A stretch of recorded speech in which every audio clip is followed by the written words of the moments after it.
parler de collecteur commun. Donc la suite logique, c'est la base commune. Donc je vous laisse la faire à titre d'exercice. De plus, je vais essayer de l'enregistrer et la déposer sur la plateforme. Donc la partie base commune et même la partie collecteur commun, je vais la reprendre et l'enregistrer et vous la déposer sur la plateforme. Bien. Donc un point important dont j'aimerais vous parler, c'est la comparaison entre différents montages qui sont donc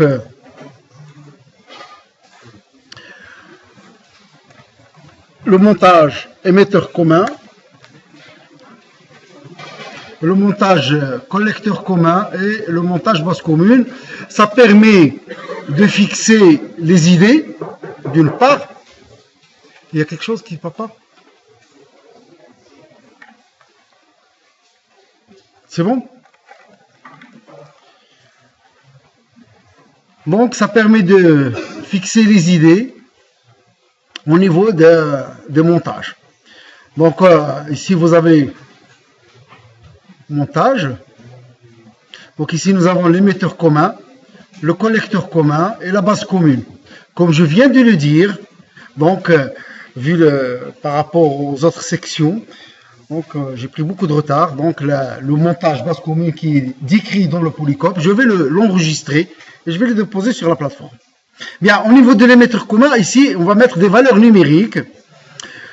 Donc pour l'émetteur commun, nous avons les différents paramètres, ou plutôt pour les trois montages, nous avons le gain en tension, le gain en courant, le gain en puissance qui n'est autre que le produit du gain AV avec le gain AI. Et la résistance d'entrée, on l'appelle, ça dépend des notations, RE ou ZE, et la résistance de sortie RS ou ZS. Ça dépend des notations, ça dépend des bouquins. Alors, pour l'émetteur commun, donc nous avons vu que le gain en tension était suffisamment grand et il allait de moins 50 à quelque chose de pratiquement moins 500. Donc le moins, là, il est là pour montrer qu'il y a un déphasage entre l'entrée et la sortie. Pour le gain en courant, donc à peu près ça va de pratiquement moins 10 à quelque chose de 10 puissance 3. Donc de nouveau, ici l'émetteur commun, il inverse la phase. Pour le gain en puissance, il suffit de faire le produit. Donc ici nous avons quelque chose comme 500 à 5 10 puissance 5. Pour l'impédance d'entrée, il est suffisamment élevé. Donc il varie selon les composants du montage, selon les caractéristiques du transistor. Donc vous avez ces différents paramètres. Donc pour l'impédance d'entrée, c'est de l'ordre de 10 puissance 3. Il peut aller jusqu'à quelque chose comme 10 puissance 5 ohms. Pour l'impédance de sortie, c'est pareil. Donc 10 puissance 3 à 10 puissance 5. Donc ça vous donne une idée sur les différents paramètres de l'amplificateur. Donc il s'agit bien sûr d'un amplificateur à un seul transistor. Au niveau du collecteur commun, donc de nouveau, pour le gain en tension, nous avons vu qu'il vaut à peu près 1. Il n'y a pas de gain en tension. Par contre, pour le gain en courant, il est très très fort. Et là, il peut aller jusqu'à 10. Alors là, ils mettent dans le polycope de 10 jusqu'à 10 puissance 3. Moi, je dirais même jusqu'à 10 puissance 4. Vous remarquez qu'il n'y a plus de signe moins. Le collecteur commun, il n'inverse pas la phase. Pour l'amplificateur en puissance, bon, ben, il suffit de faire le produit. Donc 10 à 10 puissance 4.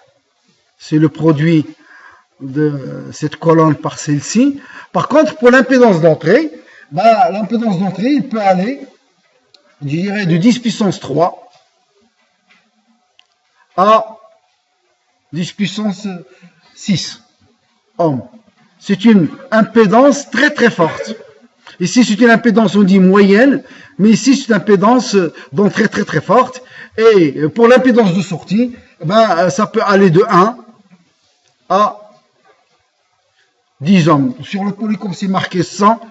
Moi, je me limiterai à 10 ohms. Et vous verrez, en travaux pratiques, ce sont ces valeurs que vous allez obtenir. Donc, vous allez avoir un TP sur l'émetteur commun. Donc, si vous trouvez des valeurs qui sortent de ces fourchettes, en travaux pratiques, ça veut dire que vous avez fait une mauvaise mesure. De même pour le collecteur commun.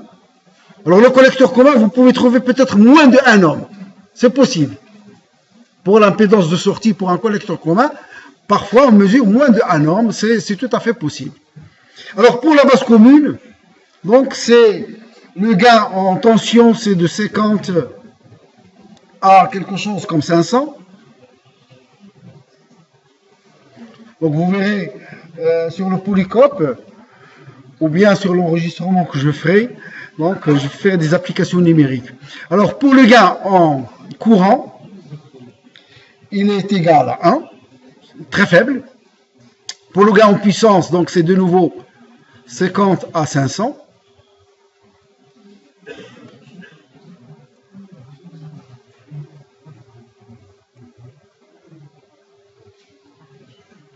Nous observons aussi que pour le base commune, il n'y a pas d'inversion de phase. Donc, seul l'émetteur commun inverse la phase. Les autres n'inversent pas la phase. Pour l'impédance d'entrée, donc l'impédance d'entrée d'un base commune, c'est de l'ordre de 1 à 100. Alors que pour l'impédance de sortie, là, c'est de l'ordre de 10 puissance 4 à 10 puissance 7 ohms. Alors, du point de vue utilisation, l'émetteur commun est utilisé à, je dirais, 70 à 80%. Le collecteur commun, il est utilisé entre, je dirais, 30, non, plutôt, pardon,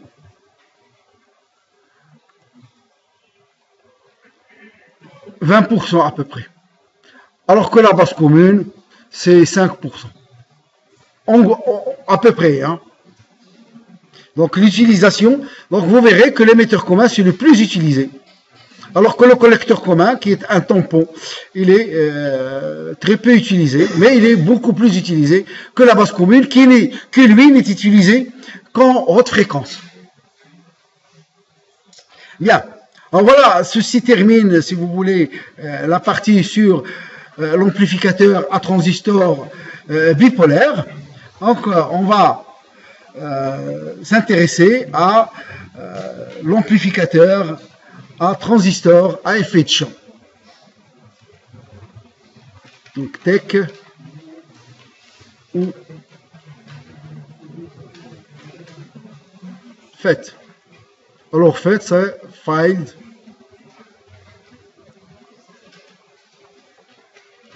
Effect Transistor. Ici, on trace les caractéristiques, les différentes caractéristiques d'un transistor à effet de champ. Donc, on vous a dit qu'on s'y limite juste à deux caractéristiques. La caractéristique d'entrée n'existe pas car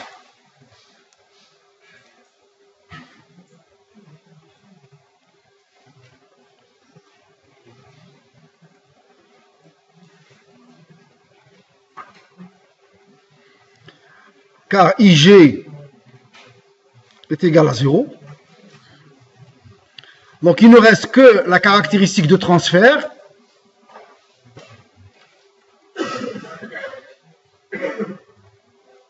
Qui est ID ou IDS en fonction de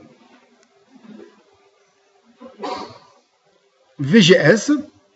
Ici vous avez la tension de pincement. Ici l'appelé VT ou VP. Et vous avez de l'autre côté la caractéristique de sortie. caractéristique de sortie qui exprime ID en fonction de VDS. Pour le transistor bipolaire, on avait vu que on injectait un courant IB. Et en sortie, on obtenait un bêta IB qui produisait, grâce à la résistance de charge, la tension VS qui est proportionnelle à bêta IB. Donc si c'est une attaque en courant et qui produit, grâce à une source de courant,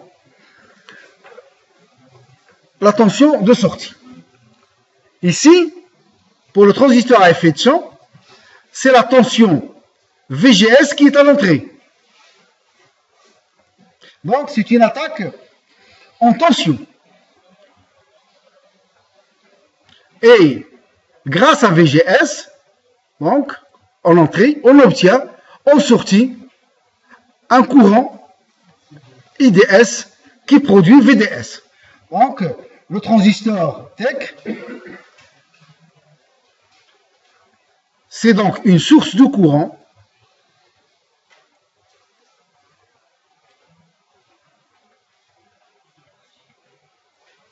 commandée par une tension, qui est la tension, donc le courant ID, commandé par la tension VGS. Et donc, la tension de commande, c'est la tension VGS que l'on va introduire à ce niveau-là.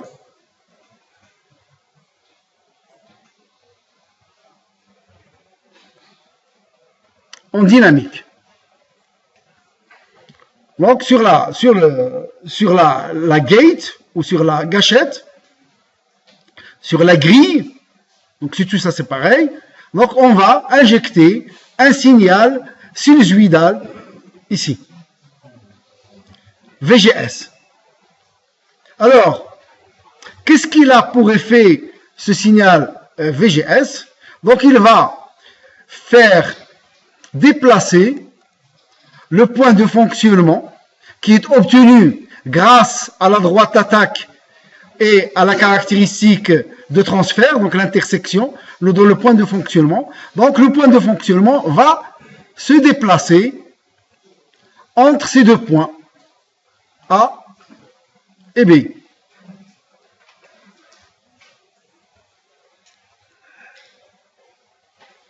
Et on parlera de régime linéaire ou de fonctionnement linéaire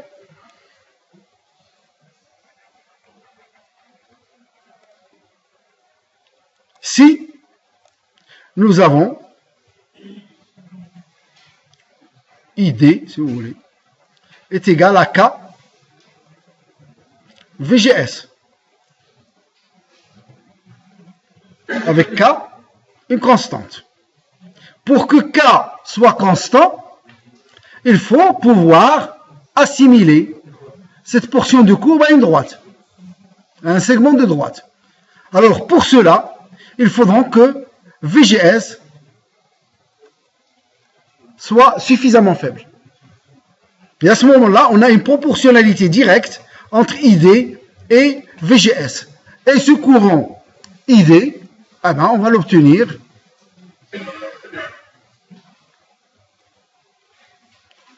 donc le point va se déplacer entre A et B. Donc on va obtenir un courant ID qui va se déplacer entre A et B. Donc, et le transfert s'effectue grâce à cette caractéristique de transfert. Au niveau de la sortie, donc nous disposons d'un réseau de caractéristiques en sortie pour différentes valeurs de VGS. Eh bien, le point B, ou plutôt le point de fonctionnement ici, P, qui va se trouver là. Donc, ce point de fonctionnement P va se déplacer sur la droite de charge, dynamique, bien entendu, donc entre les points A' et B'. Et va produire donc la tension VDS. En supposant qu'il y a une certaine linéarité, bien que là, c'est pas bon ça.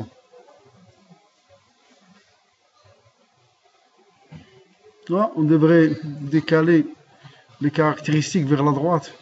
Parce que là, je suis dans le coude. Bon. Théoriquement, la droite de charge doit se trouver dans la région de saturation. Sinon, là j'ai une déformation. Parce que je ne me trouve pas sur la caractéristique de saturation. J'ai oublié. Vous avez un crayon, s'il vous plaît, que je marque ça. Qu'on corrige ça sur le protocole. Parce que ça, c'est pas bon. Il ne faut pas que... Vous n'avez pas vu même avec le premier. Il ne faut pas que le point de fonctionnement B' se trouve sur le coude ou sur l'autre région. Il doit se trouver dans la partie où les caractéristiques sont horizontales. Sinon, on n'aura plus une sinusoïde. On a tout à fait autre chose. Donc là, il y a une petite erreur. Il va falloir que je la corrige. Il va falloir que je vois avec Stani pour qu'on puisse la corriger. Donc là, c'est pas bon. J'attire votre attention là-dessus. Bien. Donc pour obtenir une sinusoïde, il faut qu'on se trouve que le point de fonctionnement, en fait, on doit se trouver par là. Hein. On va corriger tout ça un peu plus tard. Bien. Donc tout ceci, c'est pour vous montrer le principe de fonctionnement en signaux variables d'un transistor à effet de champ. On montre graphiquement que effectivement, lorsqu'on attaque l'entrée par un signal sinusoïdal, on obtient une sortie, un signal sinusoïdal. Mais maintenant, il va falloir comment dirais-je, déposer ou bien créer le modèle mathématique qui va permettre de réaliser les calculs. Et notamment de remplacer le transistor à effet de champ, comme on l'a fait pour le transistor bipolaire, par son schéma équivalent. Et c'est ce que nous allons faire.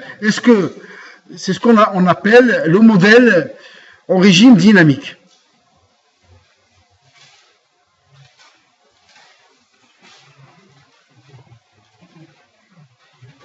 Alors donc, on vient de dire que pour le transistor à effet de champ, il se comporte comme une source de courant contrôlée par une tension VGS qui est donc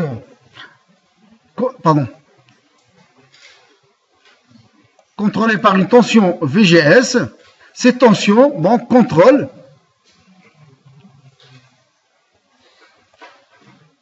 le courant ID ou IDS qui est fonction de la tension VGS et la tension VDS. Comme on peut le voir sur la caractéristique. En fait, pour le transistor, on avait vu qu'il y avait deux équations qui régissent le fonctionnement d'un transistor si on veut modéliser le transistor par la méthode des quadripoles. Eh bien, pour le transistor à effet de champ, il y a une seule équation. C'est l'équation de sortie, l'équation de transfert, qui donne, donc, en termes de variation,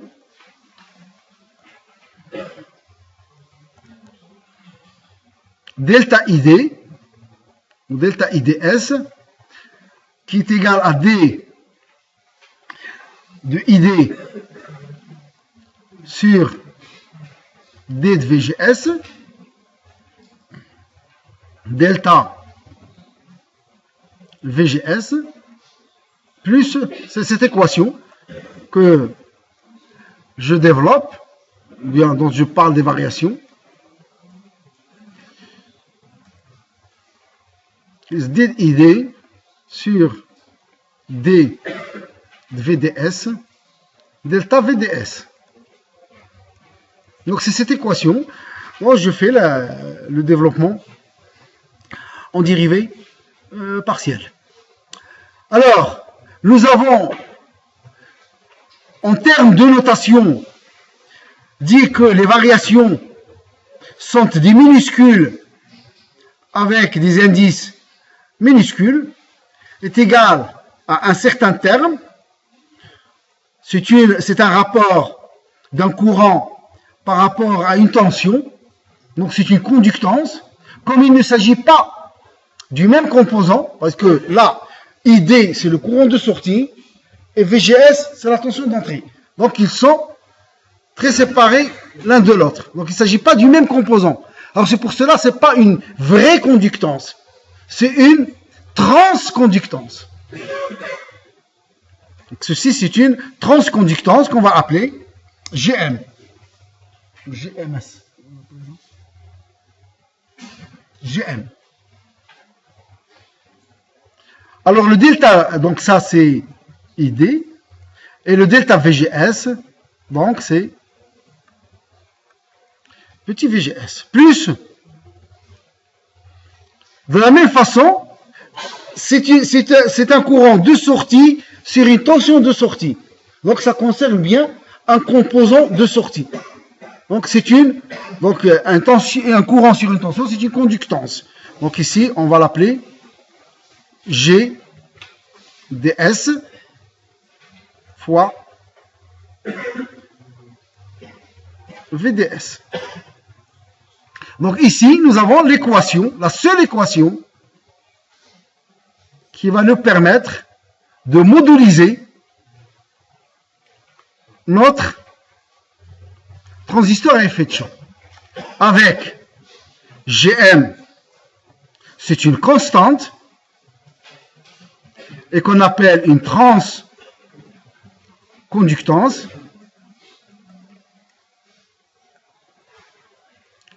De même, GDS, c'est une constante qu'on appelle la conductance de sortie ou du drain.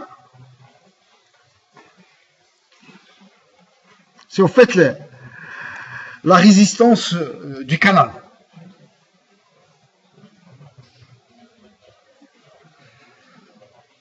Alors, pour que GM et GDS soient constants, il faut qu'on travaille en petits signaux.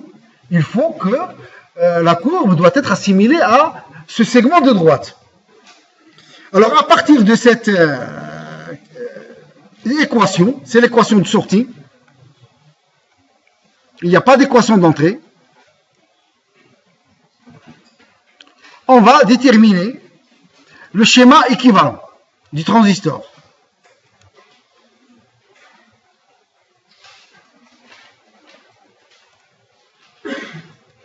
Donc au niveau de la grille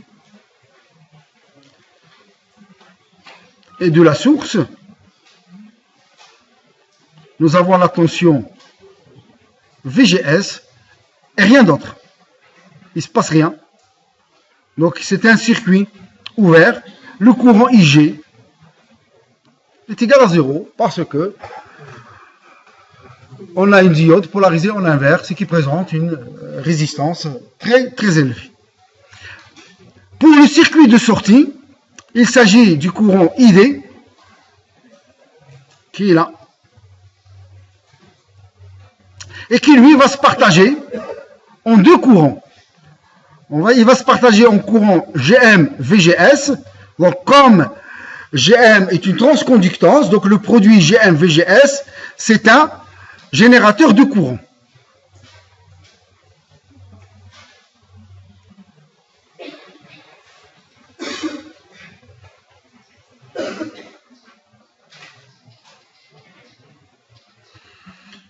Ça, c'est le premier courant.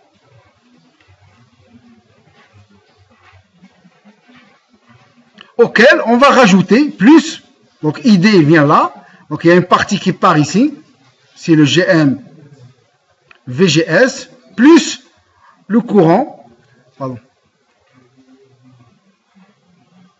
qui va partir dans GDS qui est égal à 1 sur RDS. Parfois, vous pouvez observer dans certains bouquins que cette résistance, on l'appelle RDS, ou bien, oui, RDS. Bon, tout dépend de l'écriture de l'équation. Donc, entre ce point-là, donc le courant qui circule ici, c'est donc GDS fois VDS. Ou bien, le courant qui circule ici, c'est VDS sur RDS.